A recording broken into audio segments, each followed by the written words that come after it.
sou Nandinho Barros, Felipe Rodrigues.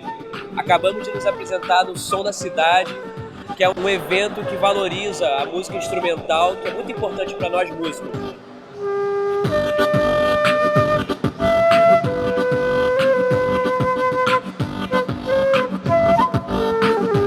Sou frequentadora, adoro a música, chorinho, instrumental.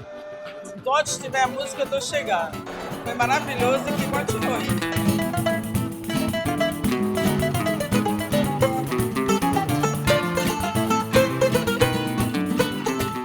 Participar desse projeto foi uma experiência muito incrível, diferente, porque esse é um lugar onde eu costumo vir com outros amigos que são artistas, mas a gente ainda não tinha se dado conta que pode ser um lugar onde a gente pode trazer um pouco da nossa arte também e mostrar para as pessoas.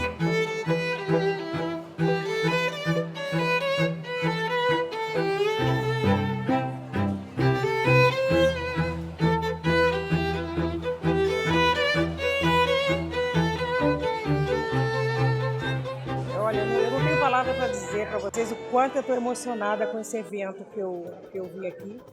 Ver esse povo que toca na rua, gente, é muito bom.